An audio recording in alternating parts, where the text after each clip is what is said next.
ओम नमः शिवाय। हर हर महादेव। प्रिय भक्तजनों, आप सभी को शुक्र प्रदोष व्रत की हार्दिक शुभकामनाएं। शास्त्रों में कहा गया है कि जब त्रयोदशी तिथि को सूर्यास्त के समय भगवान शिव की आराधना की जाती है तो उसे प्रदोष व्रत कहते हैं।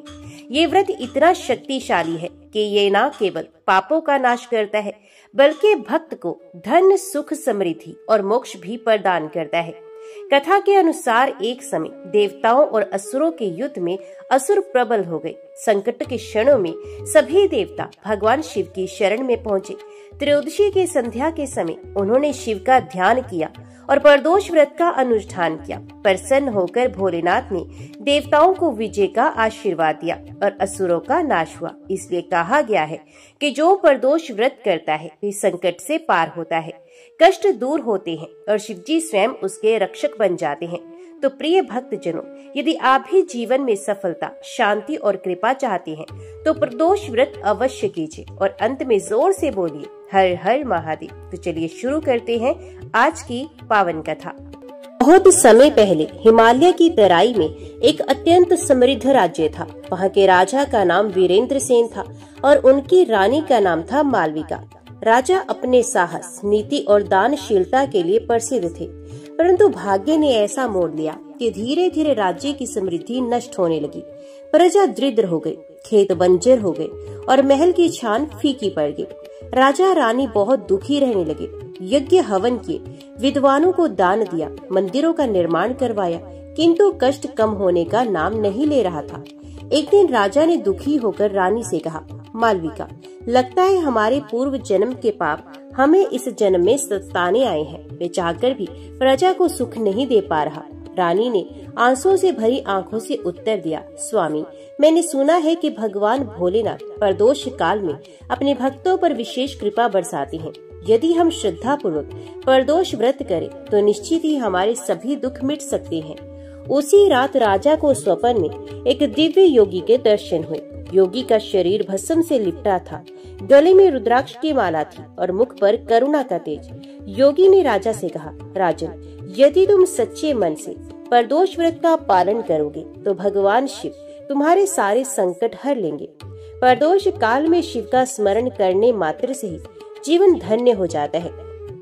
सुबह होते ही राजा ने रानी को स्वप्न की बात बताई।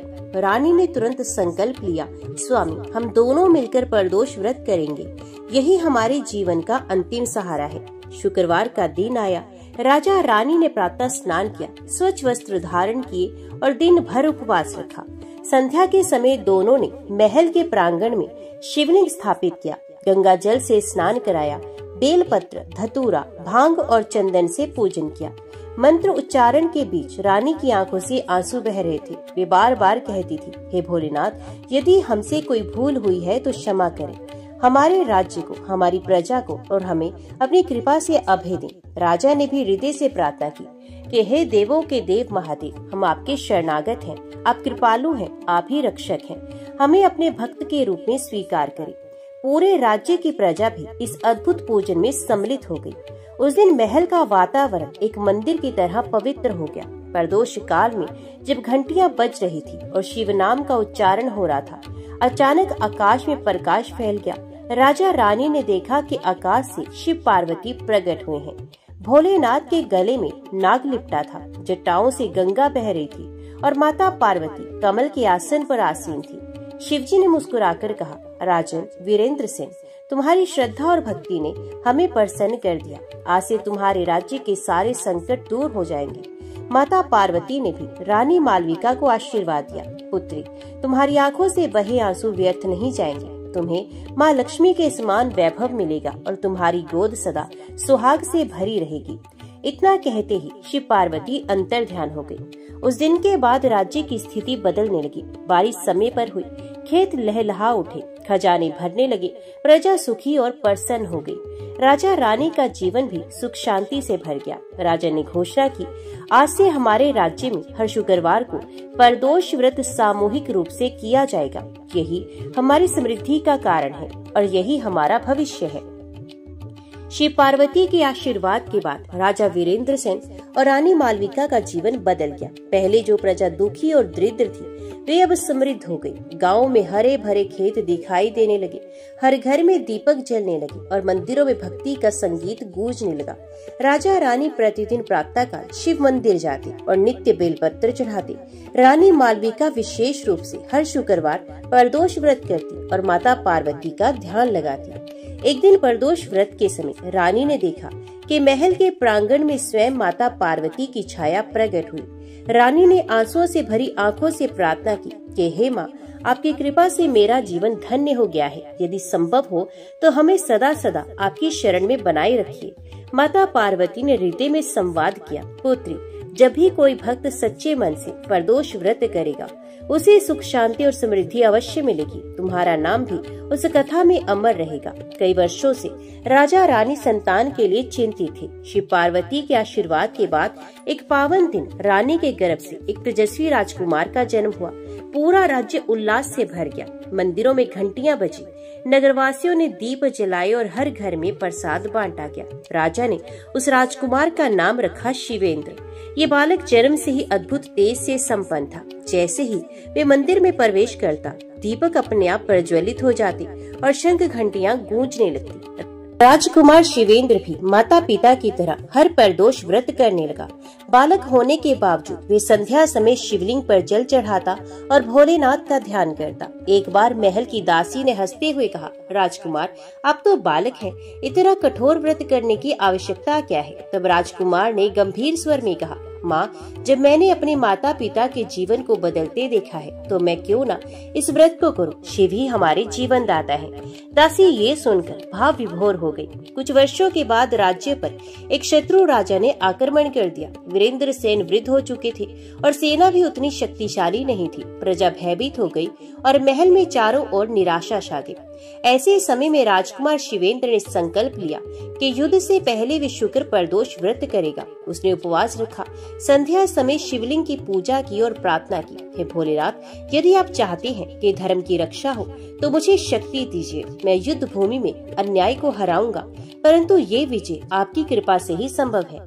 युद्ध के दिन जब शिवेंद्र अपनी सेना के साथ मैदान में पहुंचा तो शत्रु सेना अत्यंत विशाल थी, किंतु जैसे ही संध्या का समय आया, आकाश में बादल छा गए और बिजली कड़कने लगी। लोगों ने देखा कि आकाश से नंदी के समान आकार का एक विशाल प्रकाश उतरा और शत्रु सेना भयभीत होकर भाग खड़ी हुई।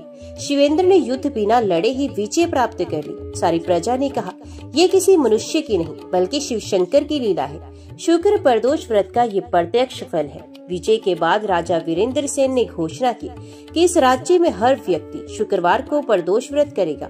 इससे हमारे वंश और आने वाली पीढ़ियां शिव कृपा से सुरक्षित रहेंगी। राजकुमार शिवेंद्र ने भी प्रजा को उपदेश दिया, शिव ही वे शक्ति हैं जो दुखियों को सुख देते हैं, दरिद्रों को वैभव देते हैं और असहाय को सहारा देते हैं। जो भी श्रद्धा से शुक्र प्रदोष व्रत करेगा उसके जीवन से संकट सदा के लिए दूर हो जाएंगे। समय बीतता गया। राजकुमार शिवेंद्र धीरे धीरे युवावस्था को प्राप्त हुआ। उसका तेज और ओज पूरे राज्य को आलोकित करता था। उसकी आंखों में करुणा थी, मुख पर गंभीरता और वाणी में मधुरता। राज्य के सभी लोग उससे अपार प्रेम करते थे। शिवेंद्र हर शुक्रवार को प्रदोष व्रत करता और शिव मंदिर में संध्या के समय घंटियां बजाता। पूरे नगर की महिलाएं और पुरुष भी उसी के साथ व्रत करते और प्रार्थना करते। हर हर महादेव, ओम नमः शिवाय। नगर का वातावरण मानो काशी नगरी जैसा हो गया। रानी मालविका वृद्ध हो चुकी थी। एक दिन उन्होंने राजा वीरेंद्र सेन से कहा, स्वामी, अब मेरा जीवन अंतिम पड़ाव पर है। मैं चाहती हूँ कि अपने पुत्र का विवाह एक ऐसी कन्या से करूँ जो स्वयं भी प्रदोष व्रत का पालन करने वाली हो। तभी हमारे वंश में शिव पार्वती कृपा सदा बनी रहेगी। राजा ने सहमति दी और योग्य वधू की खोज आरंभ की। पास के राज्य में एक राजा की पुत्री थी, राजकुमारी पद्मिनी। वे अनुपम सौंदर्य से युक्त थी, परंतु उसका सबसे बड़ा गुण था उसकी गहन भक्ति। पद्मिनी हर शुक्रवार को उपवास रखती और प्रदोष काल में माता पार्वती की आराधना करती। लोग कहते थे कि राजकुमारी पद्मिनी को स्वयं माता पार्वती अपने कन्या मानती है। जब वे मंदिर जाती हैं, तो पूरा वातावरण सुगंधित हो उठता है। जब राजा वीरेंद्र सेन को पद्मिनी के गुणों के बारे में पता चला, तो उन्होंने संदेश भेजा। राजा ने अपनी रानी और पुत्री से विचार कर विवाह का प्रस्ताव स्वीकार किया। शुभ मुहूर्त निकाला गया और विवाह का दिन निश्चित हुआ। नगर में उत्सव का माहौल बन गया। हर घर सजाया गया, सड़कों पर पुष्प बिछाए गए और मंदिरों में दीप जलाए गए। विवाह के दिन जब शिवेंद्र और पद्मिनी मंडप में बैठे, तब आकाश से पुष्प वर्षा होने लगी। सबने देखा कि आकाश में भगवान शिव और माता पार्वती प्रकट हुए हैं। शिव ने कहा, शिवेंद्र और पद्मिनी, तुम्हारा मिलन केवल सांसारिक बंधन नहीं, बल्कि भक्ति और श्रद्धा का संगम है। तुम दोनों मिलकर प्रदोष व्रत की महिमा को संपूर्ण पृथ्वी पर फैलाओगे। माता पार्वती ने भी आशीर्वाद दिया, पुत्री पद्मिनी, तू सदा सुहागवती रहेगी और तेरे चरणों में लक्ष्मी का वास रहेगा। तू इस वंश को शिव भक्ति से दृढ़ करेगी। विवाह संपन्न हुआ। पूरा नगर भक्ति और आनंद में डूब गया। विवाह के बाद शिवेंद्र और पद्मिनी दोनों ने मिलकर संकल्प लिया कि वे हर शुक्रवार को प्रदोष व्रत करेंगे और प्रजा को भी इसके महत्व का उपदेश देंगे। विवाह के कुछ ही समय के बाद राज्य में एक भयंकर अकाल पड़ा। बारिश बिल्कुल नहीं हुई और प्रजा भूख से पीड़ित होने लगी।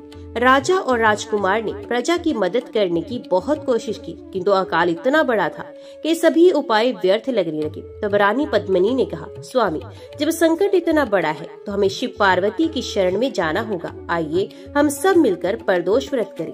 पूरा नगर उपवास पर बैठ गया। संध्या के समय हजारों लोग मंदिरों में एकत्रित हुए और एक साथ ओम नमः शिवाय का जाप करने लगे। अचानक आकाश में बादल घिर आए, बिजली चमकने लगी और मूसलाधार वर्षा शुरू हो गई। सारी धरती हरियाली से भर उठी और प्रजा ने हर्ष उल्लास से जय जयकार की। ओम नमः शिवाय, हर हर महादेव। उस दिन से उस राज्य को लोग शिवधाम कहने लगे। प्रजा मानती थी कि यहाँ जो भी प्रदोष व्रत करता है, उसे शीघ्र ही शिव पार्वती की कृपा प्राप्त होती है। राजकुमार शिवेंद्र और रानी पद्मिनी की भक्ति पूरे भारतवर्ष में प्रसिद्ध हो गई। दूर दूर से लोग उनकी कथा सुनने आते और स्वयं भी प्रदोष व्रत का पालन करने लगते। विवाह के बाद शिवेंद्र और पद्मिनी दोनों ही प्रदोष व्रत को और अधिक श्रद्धा से करने लगे। हर शुक्रवार संध्या के समय वे उपवास करके मंदिर में दीप प्रज्वलित करते, बेलपत्र और गंगा जल से शिवलिंग का अभिषेक करते, माता पार्वती को श्रृंगार अर्पित करते। नगरवासी कहते थे, ऐसा लगता है मानो स्वयं शिव पार्वती इस युगल के रूप में हमारे बीच अवतरित हुए हों। उनकी भक्ति इतनी गहरी थी कि उनके आसपास का वातावरण भी हमेशा शांति और आनंद से भरा रहता था। समय बीतने के साथ उनके राज्य में हर क्षेत्र में समृद्धि बढ़ती गई। किसानों के खेतों में फसल लहलहाने लगी, व्यापारी दूर दूर तक व्यापार करने लगे और विद्वानों के बीच ज्ञान विज्ञान की चर्चा होने लगी। सबसे बड़ी बात ये थी कि प्रजा का जीवन भक्ति में बन गया था। हर घर में संध्या के समय दीप जलाए जाते, हर गली में ओम नमः शिवाय का जाप सुनाई देता। राज्य सचमुच शिवधाम बन गया था। लेकिन जीवन में सुख के साथ साथ परीक्षा भी आती है। एक समय राज्य में भयंकर महामारी फैल गई। लोग भयभीत हो गए। गांव गांव में लोग बीमार पड़ने लगे। राजमहल तक ये संकट पहुंचा और पद्मिनी भी गंभीर रोग से ग्रस्त हो गई। राजा शिवेंद्र ने दुखी होकर भगवान शिव से प्रार्थना की, हे भोलेनाथ, आप ही हमारे रक्षक हैं। यदि मेरी प्रजा पीड़ा में है और मेरी रानी संकट में है, तो ये जीवन व्यर्थ है। कृपया हम सब पर दया कीजिए। उस रात प्रदोष काल में जब शिवेंद्र उपवास करके मंदिर में पूजा कर रहा था, अचानक शिवलिंग से तेज प्रकाश निकला। प्रकाश में भगवान शिव और माता पार्वती प्रकट हुए। भोलेनाथ ने कहा, पुत्र शिवेंद्र, ये महामारी केवल तुम्हारी प्रजा की श्रद्धा की परीक्षा है। तुम सब मिलकर शुक्रवार का प्रदोष व्रत करो और एक साथ शिव नाम का संकीर्तन करो। सभी रोग स्वयं मिट जाएंगे। माता पार्वती ने भी पद्मिनी की ओर देखकर कहा, पुत्री, तुम्हारा जीवन लंबा और सुखमय होगा। अब चिंता मत करो। अगले शुक्रवार को पूरा राज्य उपवास पर बैठा। संध्या के समय हजारों दीपक जलाए गए और शिव नाम का संकीर्तन किया गया। ज्यों ही अंतिम घंटा बजी, एक दिव्य वायु चली और लोग अनुभव करने लगे कि उनके शरीर से रोग दूर हो गया है। पद्मिनी भी उसी क्षण स्वस्थ हो गई। पूरा राज्य उल्लास से भर गया। लोग नाचने लगे, गाने लगे और कहने लगे, शिव शंकर की महिमा अपार है। प्रदोष व्रत से असंभव ही संभव हो जाता है। इस चमत्कार की चर्चा पूरे भारतवर्ष में फैल गई। दूर दूर से लोग शिवेंद्र और पद्मिनी से मिलने आए और प्रदोष व्रत का महत्व जानकर अपने अपने राज्य में भी इसका पालन करने लगे। धीरे धीरे प्रदोष व्रत की परंपरा इतनी प्रबल हुई कि देश भर में हर शुक्रवार और अन्य दिनों के प्रदोष व्रत का आयोजन होने लगा। लोग कहते थे कि ये व्रत केवल उपवास नहीं बल्कि शिव पार्वती की शरण में जाने का अवसर है। एक दिन माता पार्वती ने स्वप्न में पद्मिनी को दर्शन दिए और कहा, पुत्री, अब तुम्हारा जीवन केवल परिवार तक सीमित नहीं रहेगा। तुम पूरे संसार को ये सिखाओगी कि पति पत्नी यदि मिलकर श्रद्धा से प्रदोष व्रत करे तो उनके जीवन में कभी दरिद्रता या दुख नहीं रहता। तुम्हारा नाम भी प्रदोष व्रत की कथा में सदा के लिए अमर रहेगा। पद्मिनी ये सुनकर भाव विभोर हो गई और उन्होंने प्रणाम करते हुए कहा, माँ, मुझे आशीर्वाद दीजिए कि मैं सदा आपकी भक्ति में अडिग रहूं।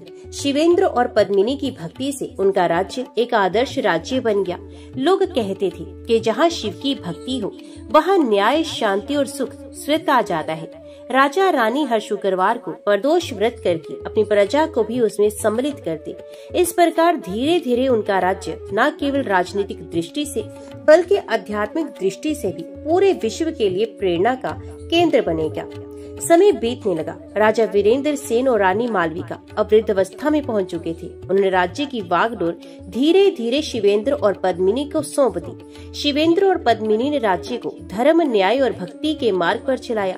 हर प्रदोष व्रत सामूहिक रूप से किया जाता था। मंदिरों में हजारों दीपक जलते, नगरी में भजन कीर्तन होता और प्रजा ऐसा अनुभव करती मानो स्वर्ग उतर आया हो। एक दिन राज्य में एक वृद्ध सन्यासी आए। उनकी आंखों में गहरी करुणा थी और शरीर पर भस्म काले। वे सीधे शिव मंदिर पहुँचे और शिवलिंग के सामने ध्यान मगन हो गए। राजा शिवेंद्र ने जाकर उन्हें प्रणाम किया। सन्यासी ने कहा, राजा, तुम्हारा राज्य शिव भक्ति से प्रकाशित है। ये सब तुम्हारे प्रदोष व्रत की शक्ति है। परंतु याद रखो, भक्ति का वास्तविक फल केवल सुख संपत्ति पाना नहीं बल्कि शिवलोक की प्राप्ति करना है। इन वचनों ने शिवेंद्र और पद्मिनी के हृदय में गहरा प्रभाव डाला। राजा शिवेंद्र ने पद्मिनी से कहा, प्रिय, हमें जीवन के अंतिम चरण के बारे में भी सोचना होगा। ये राजपाट, धन, दौलत और वैभव सब नश्वर है। सदा रहने वाला केवल भगवान शिव का नाम है। पद्मिनी ने भी सहमति जताई। स्वामी, आपने सही कहा। यदि हमारे जीवन का उद्देश्य केवल शासन करना होता तो माता पार्वती मुझे स्वप्न में ये संदेश ना देती। अब समय है कि हम प्रदोष व्रत को और गहराई से अपनाएं और अपने जीवन को शिव को अर्पित कर दें। उस शुक्रवार को दोनों ने विशेष रूप से व्रत किया। पूरे दिन उपवास किया और संध्या समय मंदिर में दीप मालिका सजाई। भक्ति इतनी गहन थी कि पूरा मंदिर प्रकाश से भर गया। अचानक शिव पार्वती पुनः प्रकट हुए। भोलेनाथ ने कहा, पुत्र शिवेंद्र और पुत्री पद्मिनी, तुम्हारी भक्ति ने हमें प्रसन्न कर दिया है। आज हम तुम्हें ये वरदान देते हैं कि तुम्हारे नाम से प्रदोष व्रत की कथा कही जाएगी। जब भी कोई भक्त ये व्रत करेगा, तुम्हारी स्मृति के साथ करेगा और उसे हमारा आशीर्वाद मिलेगा। माता पार्वती ने भी कहा, तुम्हारा दाम्पत्य सदा के लिए शिव पार्वती के दाम्पत्य का प्रतीक माना जाएगा। तुम्हारे जीवन की कथा सुनने से दंपतियों में प्रेम और एकता बनी रहेगी। कुछ वर्षों बाद राजा वीरेंद्र सेन और रानी मालविका ने देह त्याग दी और शिवलोक चले गए। शिवेंद्र और पद्मिनी ने राज्य को सुव्यवस्थित किया और अपने पुत्र को उत्तराधिकारी बनाया। फिर एक दिन दोनों ने मिलकर निर्णय लिया कि अब वे भी सांसारिक बंधनों से मुक्त होकर शिवधाम की ओर प्रस्थान करेंगे। उन्होंने अंतिम बार प्रदोष व्रत किया।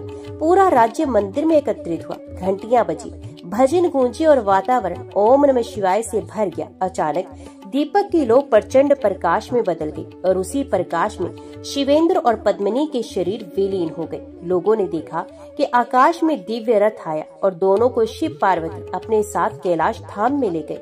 उस दिन से ये कथा शुक्र प्रदोष व्रत की महिमा के रूप में पीढ़ी दर पीढ़ी सुनाई जाने लगी। लोग कहते हैं कि जिसने राजा शिवेंद्र और रानी पद्मिनी की कथा सुनी या सुनाई और श्रद्धा पूर्वक प्रदोष व्रत किया, उस पर स्वयं भगवान शिव और माता पार्वती कृपा करते हैं। प्रिय भक्त जनों, शुक्र प्रदोष व्रत केवल उपवास नहीं बल्कि ये शिव पार्वती की शरण में जाने का अद्भुत अवसर है। राजा रानी की कथा हमें ये सिखाती है कि संकट कितना भी बड़ा हो, यदि हम श्रद्धा से प्रदोष व्रत करें तो शिव जी अपने भक्तों का उद्धार अवश्य करते हैं। जय भोलेनाथ, जय माता पार्वती। अभी सुनिए रुद्राष्टकम स्तोत्र का हिंदी अनुवाद। मैं ईश्वर ईशान निर्वाण स्वरूप भगवान शिव को नमस्कार करता हूँ, जो सर्वव्यापी, सबके स्वामी और ब्रह्म तथा वेदों के रूप है, जो स्वयं में स्थित है, निर्गुण, निर्विकार, निरहंकार है, जिनका स्वरूप चिदाकाश है और जो आकाश में भी व्यापक है।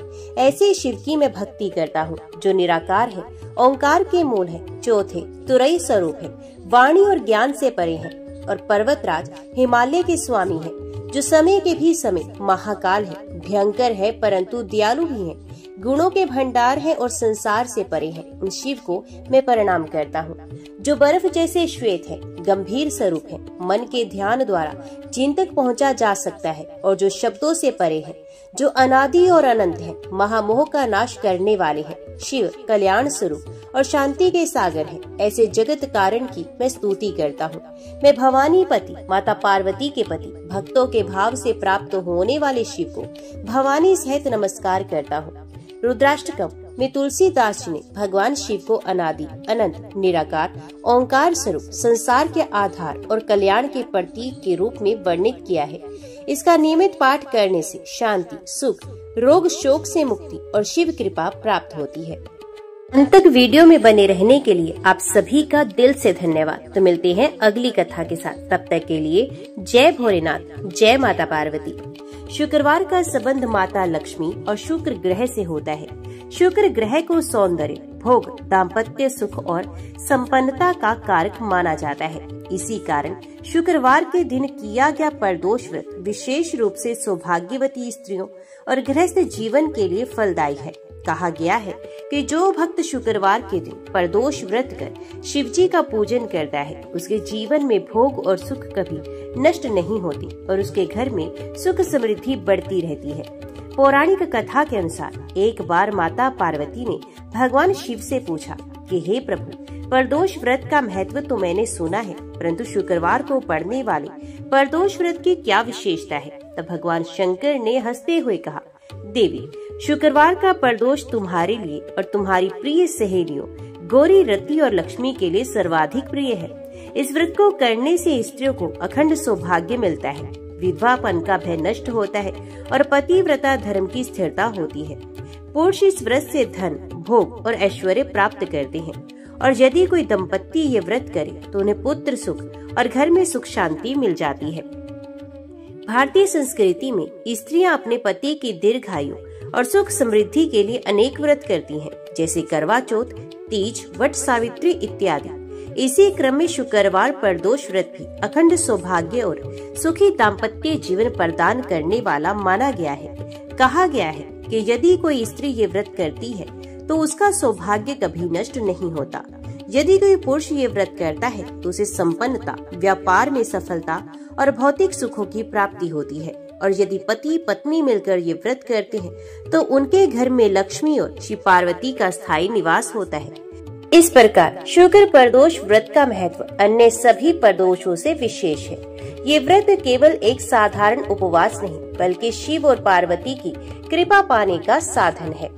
देवताओं और दानवों के बीच सदैव युद्ध चलता रहता था। देवताओं के गुरु बृहस्पति थे और दानवों के गुरु शुक्राचार्य। शुक्राचार्य अत्यंत तपस्वी, विद्वान और भगवान शिव के अनन्य उपासक थे। उनके तप के प्रभाव से असुर बार बार विजयी हो जाते और देवता पराजित होकर इंद्रलोक छोड़ने को विवश हो जाते। इसी प्रसंग से जुड़ी है शुक्र प्रदोष व्रत की उत्पत्ति कथा, जिसे सुनने मात्र से सौभाग्य और पुण्य की प्राप्ति होती है। एक बार देवताओं और असुरों में भयंकर युद्ध हुआ। देवताओं ने मिलकर भगवान विष्णु की शरण ली और उनकी कृपा से असुरों को पराजित कर दिया। असुर अपनी हार से अत्यंत दुखी होकर गुरु शुक्राचार्य के पास पहुँचे और कहने लगे, हे गुरुवर, हम बार बार देवताओं से पराजित हो रहे हैं। आप हमें ऐसा उपाय बताइए जिससे हम अजय हो जाएं और देवताओं पर हमेशा विजय प्राप्त करें। शुक्राचार्य ने गंभीरता से सोचा और कहा, हे वत्सो, ये संसार त्रिगुणात्मक है। जो शिव की शरण में जाता है वही अजय होता है। यदि हमें देवताओं पर विजय प्राप्त करनी है तो हमें भगवान शंकर को प्रसन्न करना ही होगा।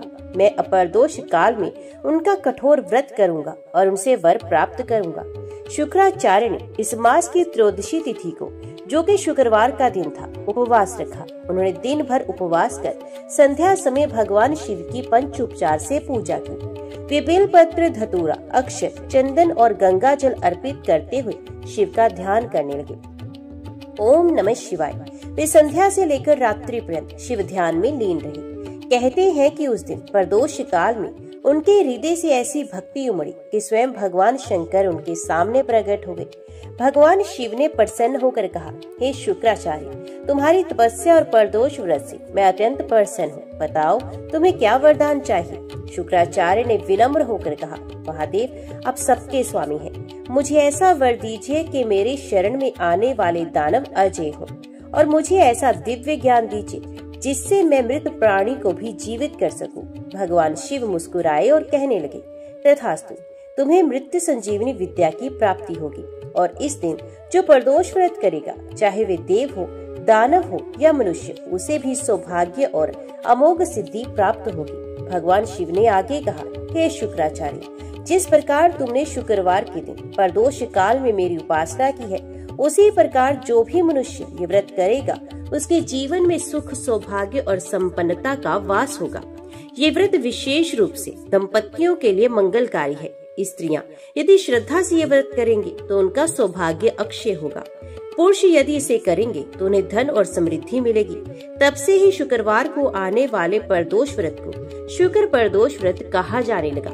शुक्राचार्य को मृत संजीवनी विद्या प्राप्त हो गई। इसके प्रभाव से जब भी असुर युद्ध में मारे जाते तो वे मंत्र द्वारा पुनः जीवित कर दिए जाते। इससे देवता भयभीत हो गए और उन्होंने फिर से भगवान शिव और विष्णु की शरण ली। इस कथा से ये स्पष्ट होता है कि शुक्र प्रदोष व्रत केवल असुरों के लिए ही नहीं, बल्कि समस्त मानव जाति के लिए भी वरदान स्वरूप है, क्योंकि इस व्रत से मृत्यु पर भी विजय प्राप्त की जा सकती है और जीवन में सौभाग्य और ऐश्वर्य की वृद्धि होती है।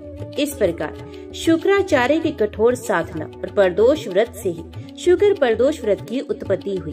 भगवान शिव ने इसे सौभाग्य और संपन्नता देने वाला व्रत घोषित किया। तभी से ये परंपरा चली आ रही है कि शुक्रवार के प्रदोष व्रत को विशेष फलदायी माना जाता है।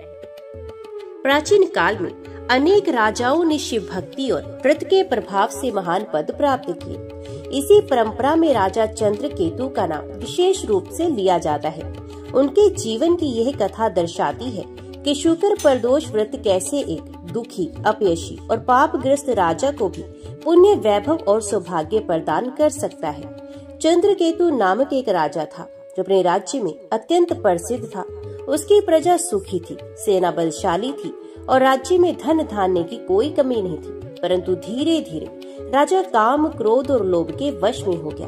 उसने प्रजा से अत्यधिक कर लेना शुरू कर दिया, साधुओं का अनादर किया और नशे में लिप्त रहने लगा। फलस्वरूप उसका राज्य नष्ट होने लगा। प्रजा उससे दूर हो गई। शत्रु राज्य पर आक्रमण करने लगे और राजा चंद्रकेतु अकेला पड़ गया। एक समय ऐसा आया कि वे महलों से निकाल दिया गया और जंगल जंगल भटकने लगा। एक दिन भटकते भटकते राजा चंद्रकेतु एक घने वन में पहुंच गया। वहां उसकी भेंट एक महर्षि से हुई। राजा थका हुआ और भूखा था। वे ऋषि के चरणों में गिरकर बोला, गुरुदेव, मैं पापी हूँ, मेरे राज्य का नाश हो गया है, मेरे जीवन में न सुख है न शांति। कृपया कर मुझे ऐसा उपाय बताइए जिससे मेरा जीवन सुधर सके। ऋषि ने ध्यान लगाया और तपोबल से सब जान लिया और वे कहने लगे, राजा, तुम्हारे पूर्वज शिव भक्त थे, परंतु तुमने उनकी परंपरा छोड़ दी। अब यदि तुम सच्चे हृदय से भगवान शंकर की आराधना करोगे और शुक्र प्रदोष व्रत का पालन करोगे तो तुम्हारे सभी पाप नष्ट हो जाएंगे। शिव की कृपा से तुम्हें पुनः राज्य और सुख समृद्धि की प्राप्ति होगी। राजा ने उसी दिन से व्रत आरंभ कर दिया। संध्या समय वे शिवलिंग पर गंगा जल, बिलपत्र और धूप दीप अर्पित करता।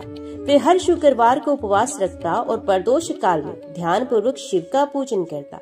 कहते हैं कि उसने लगातार 11 शुक्रवार तक ये व्रत किया। हर व्रत के साथ उसका मन शुद्ध होता गया, उसके पाप धुलते गए और उसके भीतर अद्भुत प्रकाश उत्पन्न हुआ।